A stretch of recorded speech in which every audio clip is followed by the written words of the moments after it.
Welcome back to Parker, Arizona, and coverage of round number 2 of the APBA National Watercross Tours. We're in the midst of Moto 2 for GP Ski.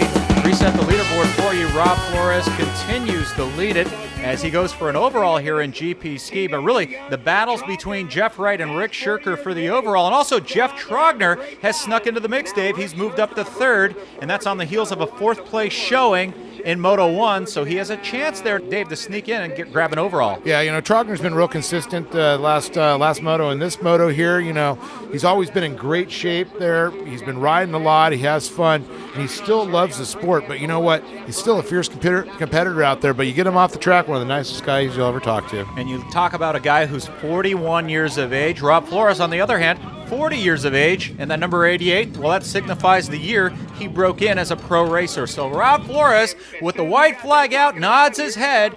So Rob Flores with 1 lap to go, closing in on a win. Meanwhile, behind up, Jeff Trogner back in that 3rd spot, Dave. He's going to go all out here on this last lap. If he can hold off Rick Shirker, he might have an outside shot of winning an overall here. But now look at Rick Shirker trying to rein him in from behind. Yeah, Shirker's doing everything he can. You can see how fast Shirker was coming in that front straightaway, trying to go outside, inside, doing it. But you know what? Right now you can see that Trogner still looks strong. He looks good. He's not standing up. He's still squatting. And you see a lot of these guys, when they get tired, they start stretching their back, they're standing up, and I don't see that in them yet. And that might be the case with Jeff Wright, just out of gas after winning the overall. In round number 1, he's suffering through a dreadful Moto 2 here in round number 2, 7th place, and you can see him trying to stretch that back out. So I think physically he is just done. Meanwhile, Rob Flores back on the water for the first time since Nashville, Tennessee, and the national championships last year will cross the finish line first. He takes home the Moto win here in round number 2. So Flores, after finishing 7th back in Moto 1, gets the win, but here's the drag race that could decide the overall for round 2, and Jeff Trogner will finish up 3rd overall here in Moto number 2, and right behind him will be Rick Shirker finishing up 4th. So Shirker, a 1st and a 4th as we look at the overall results, and that will be good enough to give him the overall here for round number 2. So Shirker, a 1 and a 4, that's good enough for the overall. A lot of guys have a lot of experience, and it's just comes down to, like you say, consistency, and hopefully no major breakdowns or setbacks this year, and keep finishing in the top 3.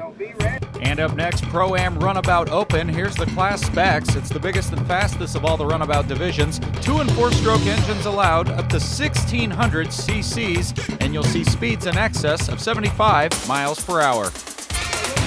So with Rick Shirker restoring order in GP Ski, let's take a look now at Moto 1 highlights for Pro Runabout. 8 riders would make the call, and getting the whole shot would be Arminio Iantosca of Naples, Florida.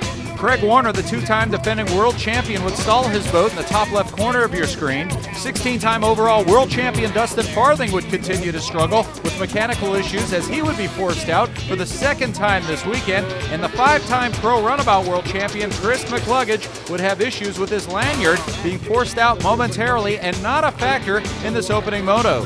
Meanwhile, Arminio Iantosca would have his hands full with the hard-charging Craig Warner, who came from behind from dead last of eye for the Moto 1 win. And Warner would pass Iantosca along the back straightaway to complete the improbable comeback, going from worst to first. So Warner showing why he's the 2-time defending world champion with an impressive come-from-behind win. Iantosca slips to 2nd with Eric Francis 3rd, and here's Craig Warner. Actually, Farthing's and Arminio's boat, their wash knocked my lanyard off, broke my visor. So I got it back on and just charged, and I just kept doing that, made my passes, came through with the victory. And 3 world champions on the line here for Moto number 2 as we close out our 2nd round of competition for Pro Runabout. Craig Warner on the heels of a Moto 1 victory, going for the clean sweep. He's joined on the line by Chris McCluggage, although on a stock Yamaha, and then Dustin Farthing, the most decorated rider in the history of personal watercraft racing. 16 world titles to his credit, and it looks like King D from Fort Lauderdale, Florida, will check out, once again get the whole shot, Dave, but we haven't seen the epic battles we were hoping to see materialize. For Farthing, it's been electrical issues, and for Warner, he got bucked off the saddle yesterday in round number 2. Yeah, we really haven't seen these two gauge each other for the season yet, and that's important.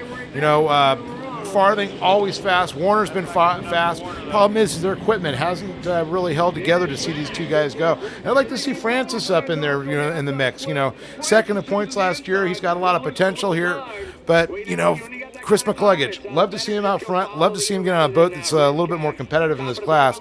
He still could ride. He's got the talent. He goes out there, rides with a stock machine, and still, he's able to get not quite lapped. Then again, I don't think he's going to let that happen either. And you brought up a good name, Eric Francis, almost under the radar, Dave. He won the overall in round number 1 with 2 second-place finishes, but you talk about all the world champions, and your eyes really drawn to them. Craig Warner, 2-time defending world champion. Dustin Farthing, a 16-time overall world champion. Chris McCluggage out there. So Francis really under the radar, but he's going to battle for an overall. Well, yeah, I hope these other riders, he's hoping these other riders will forget about him back out there.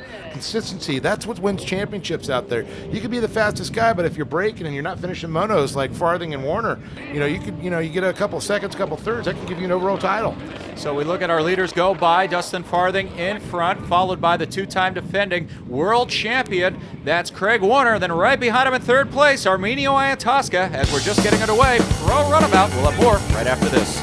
Coverage of the APBA National Watercross Tour from Parker, Arizona has been made possible by the Blue Water Resort and Casino of Parker, Arizona, by Yamaha, by HydroTurf, by Sea-Doo, by Monster Energy Drinks, and by Bud Light.